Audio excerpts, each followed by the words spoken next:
ગઈ તારીખ 21/8/2025 રોજ અમરોલી પોલીસ સ્ટેશન વિસ્તારમાંથી એક ફરિયાદી બેનના 3 વર્ષના બાળકનું કિડનેપિંગ કરી અને એમની જે બેનનો એટલે કે એમનો ભત્રીજો લઈને જતો રહ્યો છે એવી ફરિયાદ અમરોલી પોલીસ સ્ટેશનને મળી હતી અને 3 વર્ષના બાળકનો પ્રશ્ન હોય જેથી પોલીસ કમિશનર સાહેબ અને જોઈન્ટ પોલીસ કમિશનર ક્રાઇમ સાહેબની સૂચનાથી ક્રાઇમ બ્રાન્ચની તમામ ટીમોને કામે લગાડવામાં આવી હતી.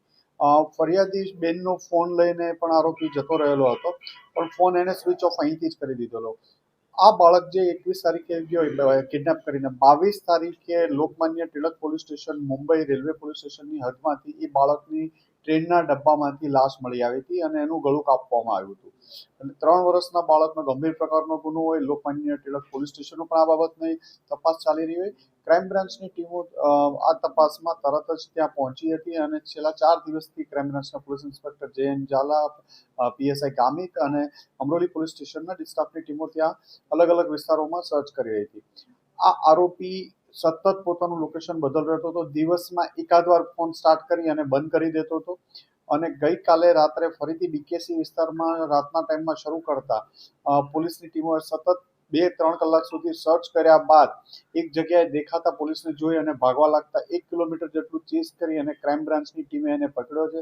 સૌ પ્રથમ એને બાંદ્રા વિસ્તારમાં એકવાર લોકેશન મળ્યું હતું, તો બાંદ્રા વિસ્તાર પોલીસની ટીમે એક દિવસ આખો બાંદ્રા વિસ્તારમાં ઘૂમતા હતા. બીજે દિવસે કુલ્લા વિસ્તારમાં એકવાર ફોન કરી ચાલુ કરીને બંધ કરી દીધું હતું, તો પોલીસની ટીમે આખો દિવસ કુલ્લા વિસ્તારમાં ત્યાંથી લોકલ માણસો પાસેથી સ્કૂટર, સાયકલ, રિક્ષા આ બધું અલગ અલગ રીતે સર્વેલન્સમાં બેસીને સર્વેલન્સ કરતા હતા. ચાલીને રેલવેના પ્લેટફોર્મો, બંધ ડબ્બાઓ, કમ્પાર્ટમેન્ટ એમ ક્રાઇમ બ્રાન્ચ અને અમરોલી પોલીસની ટીમે 3 દિવસમાં રાત દિવસ જોયા વગર સતત મહેનત બાદ કાલ રાતે આને પકડવામાં આવ્યો છે. આરોપી વિકાસ બિસુદી દયાલ શાહ એ જે મરનાર છોકરા છે એના સગા માસીનો છોકરો હતો, તો આની ઉંમર 30 વર્ષ છે. આ લોકો મૂળ સિવાન બિહાર ડિસ્ટ્રિક્ટ બિહારના રહેવાસી છે.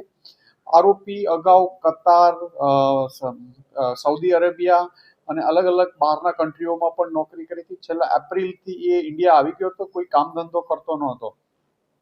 સુરતમાં એમના માસીના ઘરે એની મમ્મી ને એની બેન સાથે અહીંયા આવ્યા હતા 15 દિવસ પહેલા અને એના મમ્મી ને બેન પરત જતા હતા. આને પરત જવું ન હતું અને એમની સાથે અહીંયા રહેવું હતું એના માસીના ઘરે, અને કામ કોઈ કરવું ન હતું. એના માસીએ કામ કરવા માટે કહેતા એને ખરાબ લાગી ગયેલું હતું ને આ અનુસંધાને જ એના માસીના છોકરાને 21 તારીખે બપોરે કિડનેપ કરી 3 વર્ષના બાળકને કિડનેપ કરીને લઈ ગયો હતો.